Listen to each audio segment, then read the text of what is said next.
and the basics of recall.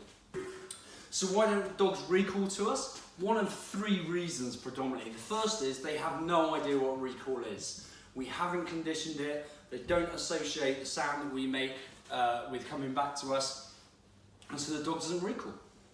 The second one is based off a principle called competing motivators. So when you're out and about in the world, you're at war. You're at war with the squirrels, other dogs, children kicking a football, anything that's going to distract your dog and appear more inviting and interesting to your dog than you. All right? You are competing against these things to motivate your dog. So we want to use motivation to encourage the dog to want to come back to us. Once we've done this, people often say, well, my dog just ignores me. Yes, sometimes the dog will hear you and make a very conscious decision to go off to the competing motivator and ignore you. And you see the dogs, they look square at you, and then they say, I love you, Dad, but I'm going to go off and play. All right, so that's the second category. But there's a group that doesn't quite fit into that, the third group. And one of the easiest ways of explaining this group is, do you know of anybody that when they're reading a book or watching a film and you speak to them, they ignore you? So you say to them, would you like a cup of tea? Nothing. And then maybe 30 seconds later, you go, what? Did someone say something?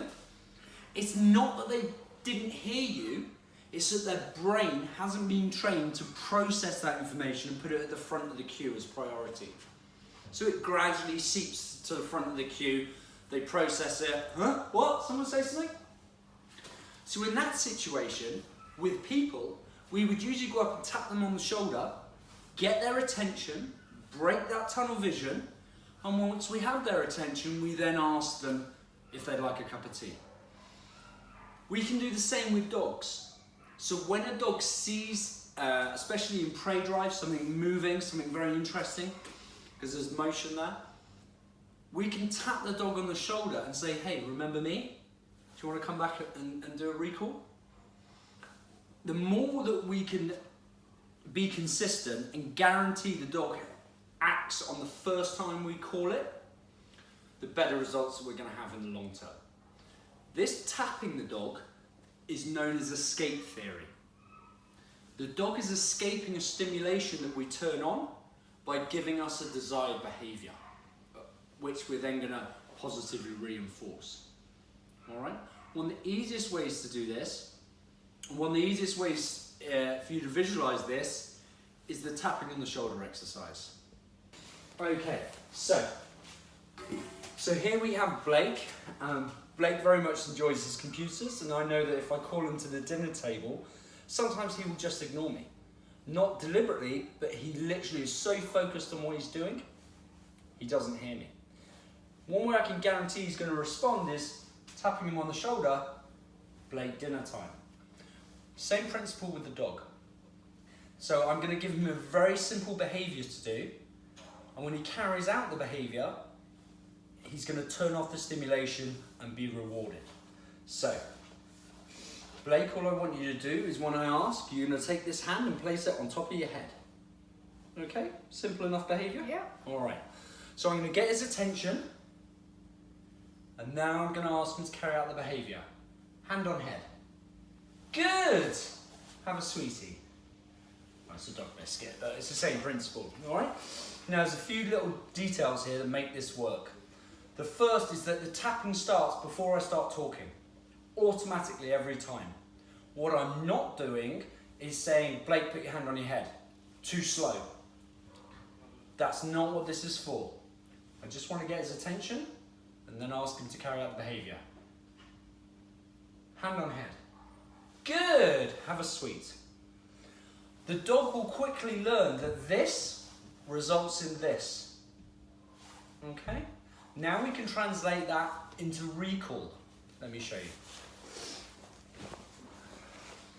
So I'm going to do the same exercise now, but use a lead to tap Blake. Okay? Alright, same exercise. I'll swap hands, easier this way. Okay? Alright, so I'm going to tap using the lead. Hand on head. Good. Have a sweet. And again for you. Hand on head.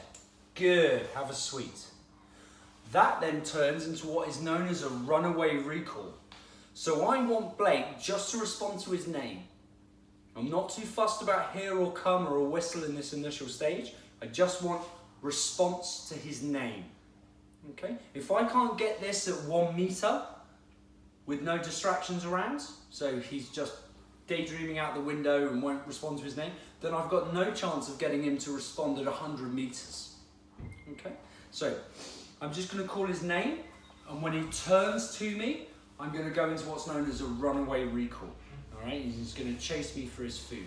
All right? So I start tapping. Blake, good! And he gets rewarded. All right? We'll go back and reset that again. All right, so we're walking down the road. There's no distractions. There's no reason to call him back. So now's the perfect time to do some learning. Blake, good! Notice I'm not pulling him towards me, because if I pull, I'm going to induce opposition reflex, and that's going to encourage him to want to pull harder away from me. So I'm not pulling him away from what he's looking at. I'm just tapping him with the leash. Good! And there I never even said Blake, but he knew what the tapping meant. And you will see the same response with your dog. The dog will very soon associate that tapping with turning and coming to you. Okay? And this is a great prerequisite training for remote collar training. And all we're going to do with the remote collar is we can replace this just with the collar vibrating or very low level of electrical stim, and just get the dog's attention even when it's a long distance away from us. Okay? All right.